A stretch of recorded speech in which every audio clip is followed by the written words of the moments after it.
어제 밤에 1대1 양육자 교육을 진행하는데 이제 우리 제자반 수료하신 분들은 이제 양육자 과정을 들으실 수가 있습니다. 어제는 이제 순종에 대한 내용을 공부하는데 거기 베드로에 대한 이야기를 나누다가 베드로의 신앙 여정에 대해서 다시 한번 좀 생각해 보게 되었습니다.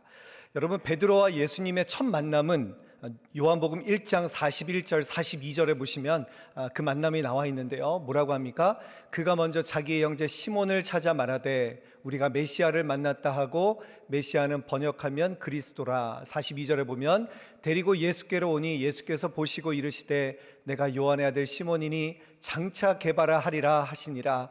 게바는 번역하면 베드로라.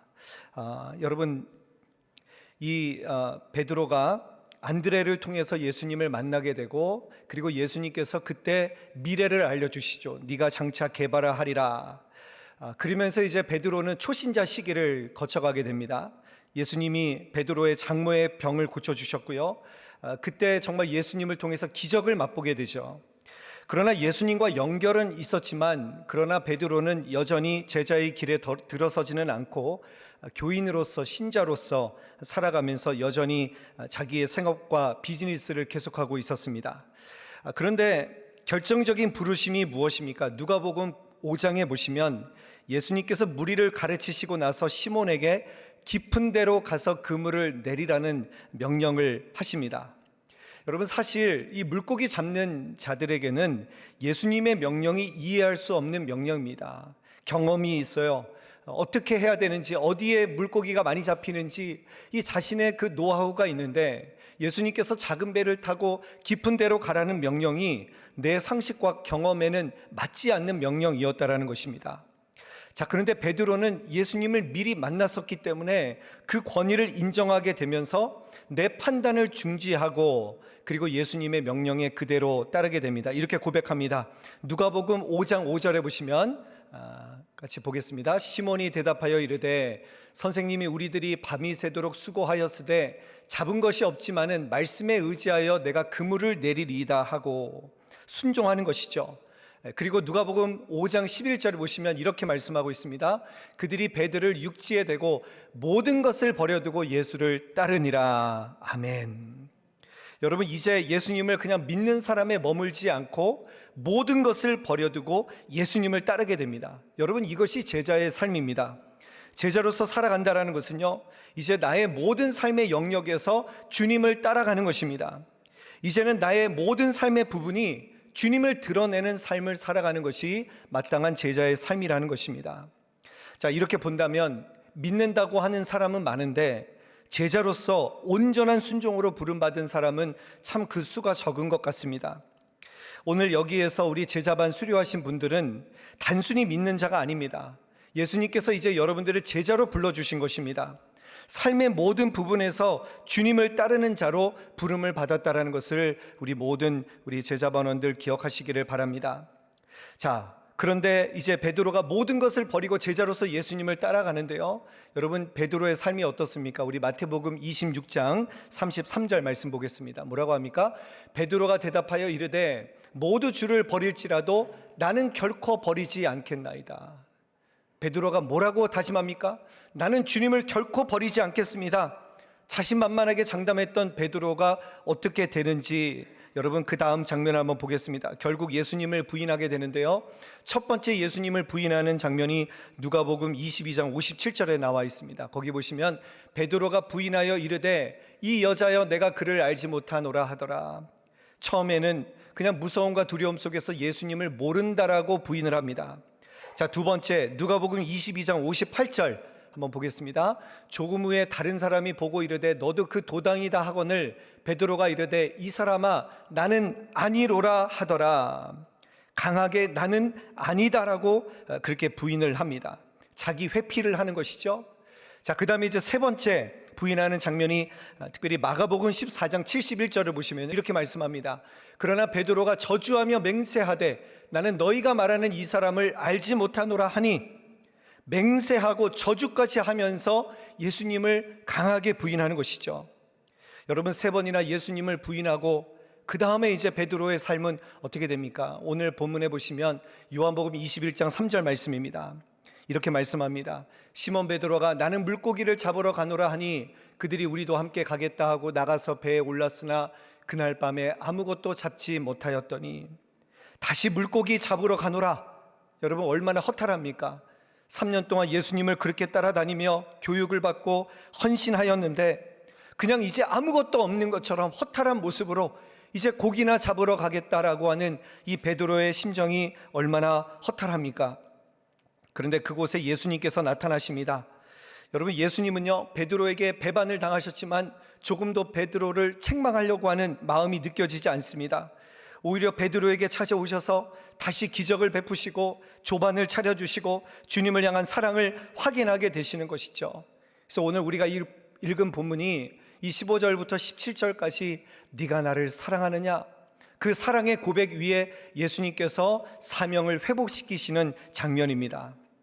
자, 그런데 이 장면을 보니까 예수님 너무하시는 거 아니냐고 말할 수 있습니다. 베드로가 3번 부인하니까 아니 그것을 예수님이 그대로 기억하셨다가 뒤끝이 있는 모습으로 3번을 사랑을 물어보시는 게 이게 예수님 좀 속이 좁으신 거 아닌가라는 생각이 들 수가 있습니다. 베드로가 이렇게 사랑 고백을 하다 보니까 결국에는 좀 기분이 나쁘네 이렇게라고 생각할 수도 있겠다라고 이렇게 여러분 묵상하시는 분들이 있겠지만 여러분 예수님은요 완벽하게 베드로를 회복시켜 주시는 거예요. 여러분 베드로는요 3이라는 숫자만 들어도 아마 트라우마에 휩싸였을 것입니다. 외상 후 스트레스 장애가 생겼을 것입니다. 그런데 예수님은요 저주하며 맹세까지 했던 그 베드로의 고백을, 그 부인을 사랑의 고백으로 완벽하게 바꿔주시는 거예요.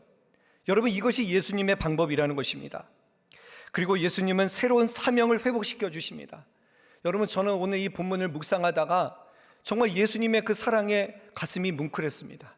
예수님은 한번 제자로 부르신 사람들은 끝까지 책임지시고 끝까지 새로운 사명으로 회복시키시는구나. 여러분 하나님의 그 놀라운 사랑을 기억할 수 있게 되었습니다. 자, 그러면 무슨 사명을 주셨습니까?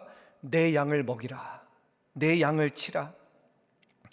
여러분 베드로가 처음에 받았던 사명은 무엇입니까? 마태복음 4장에 보면 나를 따라오라, 내가 너를 사람을 낚는 어부가 되게 하리라. 전도자의 사명을 주셨어요. 그런데 오늘 본문에서는 또 다른 사명을 주십니다.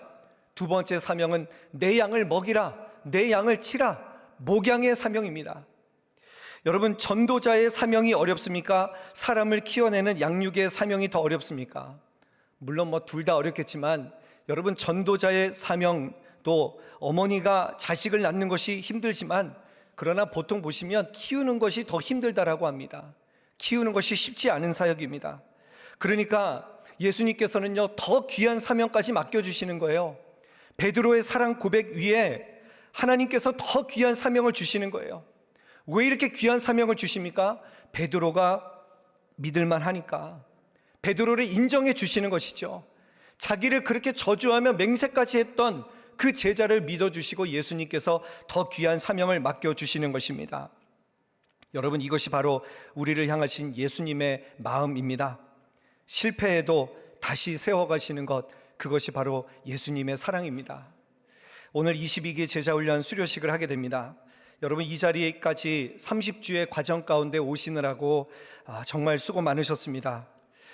여러분 되돌아보면 이 30주의 제자훈련을 신청하시는 것 쉽지 않았을 거라고 생각을 합니다. 그리고 또 이 30주를 하면서 여러분들 안에 많은 기대가 있었을 거예요. 이 30주를 하게 되면 나는 정말 엄청난 변화와 성장이 있을 것이다. 여러분 그렇게 기대하신 분들도 있을 것입니다. 그런데 그 과정을 받으면서 어떻게 되었습니까?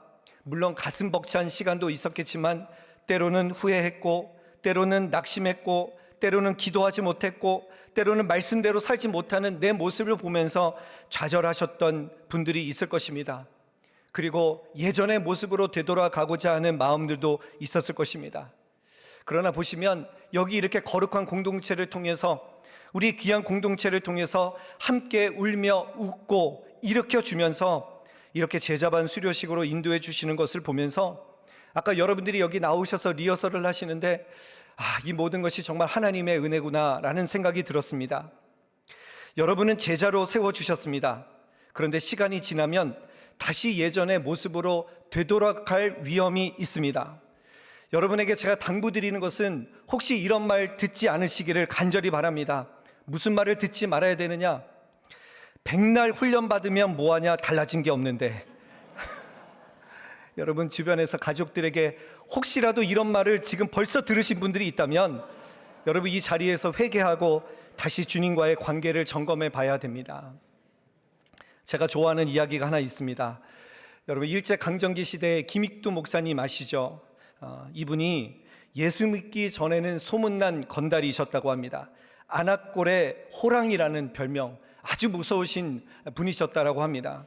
그런데 예수 믿고 목사가 돼서 이제 부흥회를 인도하러 걸어가고 있는데 거기 술주정뱅이가 하나가 와가지고 막 시비를 거는 거예요. 여기 내가 앉아야 되는데 왜 당신이 앉아 있느냐고 그러면서 시비를 걸고 다짜고짜 주먹질을 하기 시작하는 거예요.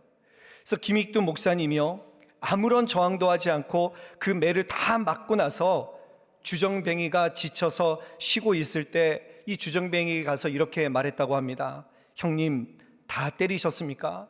그랬더니 주정뱅이가 그래, 다 때렸다. 그랬더니 김익두 목사님이 유명한 말씀을 남기셨습니다.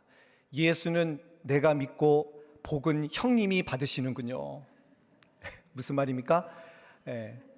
예수는 내가 믿고 복은 네가 받는다라는 거예요. 그러면서 내가 김익두요, 그 말을 하자마자 주정뱅이가 거기서 안색이 하얗게 질리고 그 자리에 털썩 주저앉아서 살려달라고 빌었다는 이야기가 있습니다. 여러분 무슨 말입니까? 예수는 내가 믿고 복은 네가 받는 거예요. 여러분 제자반 하면서, 저도 제자반 인도하면서 제자반 하시면서 가장 좋아하시는 분들은 누구입니까? 제자반 하시는 분들의 배우자, 제자반 하시는 분들의 아내들, 남편들, 자녀들이 제일 좋아합니다. 예수님 말씀하셨으니까 내가 참아야 되는 거예요. 예수는 내가 믿는데 그 복은 우리 가족들이 누리게 된다라는 것이죠. 여러분 아멘. 네, 경험하셨으리라고 믿습니다. 여러분 이것이 하나님 나라의 원리입니다. 내가 예수 잘 믿으면 복은 네가 받는 거예요. 복은 우리 가정이 받는 거예요. 우리 복은 이웃이 받는 거예요. 여러분 얼마나 아름답습니까? 여러분 이것을 꼭 기억하셨으면 좋겠습니다. 내가 예수 믿고 여러분 분명히 달라지게 돼 있습니다. 그 복을 우리 공동체가 누리게 될 줄로 믿습니다. 다시 예전으로 돌아가지 마십시오. 그리고 오늘 질문을 기억하십시오. 내가 날 사랑하느냐? 여러분 제자반의 마지막 과정도 무엇입니까? 사랑입니다. 사랑. 네가 날 사랑하느냐?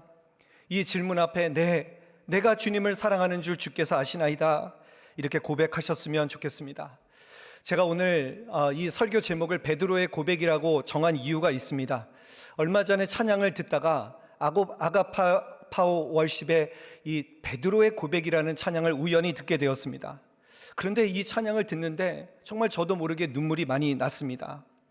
여러분들이 잘 모르실 수 있어서 함께 찬양은 부르지 못하지만 베드로가 예수님을 따르는 장면부터 시작해서 오늘 우리가 보았던 이 본문까지 네가 나를 사랑하느냐, 이 고백까지 이렇게 쭉 이어지는 이 베드로의 고백이 그 가사인데요. 가사가 이렇게 시작합니다. 내가 가장 후회하지 않는 일, 바로 예수를 따르는 일. 베드로가 이렇게 고백하고 있는 거예요.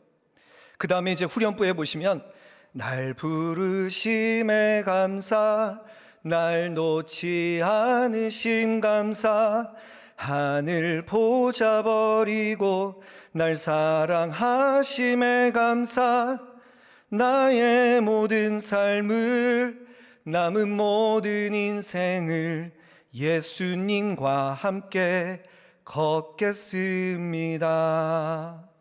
그리고 마지막 가사가 내가 나를 사랑하느냐, 내가 나를 사랑하느냐. 와, 정말 여러분 이 가사를 듣는데 이 베드로의 고백이 날 놓지 않으심에 대한 감사, 저주하며 맹세까지 했던 그 베드로를 예수님께서 참아주신 거예요. 그리고 예수님께서 위대한 사명자로 세워주시는 것, 여러분 여기서 저는 눈물을 흘리지 않을 수가 없었습니다.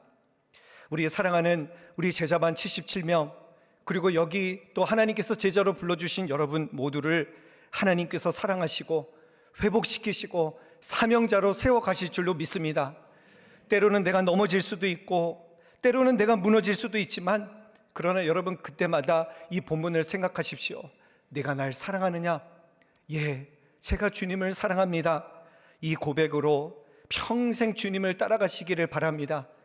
그리고 우리의 삶의 마지막에 내가 가장 후회하지 않는 일은 바로 예수를 따라간 일이었습니다. 베드로처럼 우리도 그렇게 고백할 수 있게 되기를 간절히 바랍니다. 초대교회 전승에 따르면 베드로는요, 내가 주님과 똑같은 방식으로 죽는 것이 합당하지 않습니다. 나를 십자가의 거꾸로 매달려 주십시오 라고 하면서 순교했다라고 합니다. 예수님의 그 사랑 가운데 베드로가 완전히 변화된 것이죠. 마찬가지입니다. 우리도 베드로의 고백처럼 예수님을 내가 정말 제자로서 따라가겠습니다. 주님을 평생 살아가겠습니다. 주님이 맡기신 그 위대한 사명 우리도 잘 감당하겠습니다. 그렇게 결단하시는 저와 여러분들 모두가 되시기를 주님의 이름으로 간절히 축원합니다. 아멘.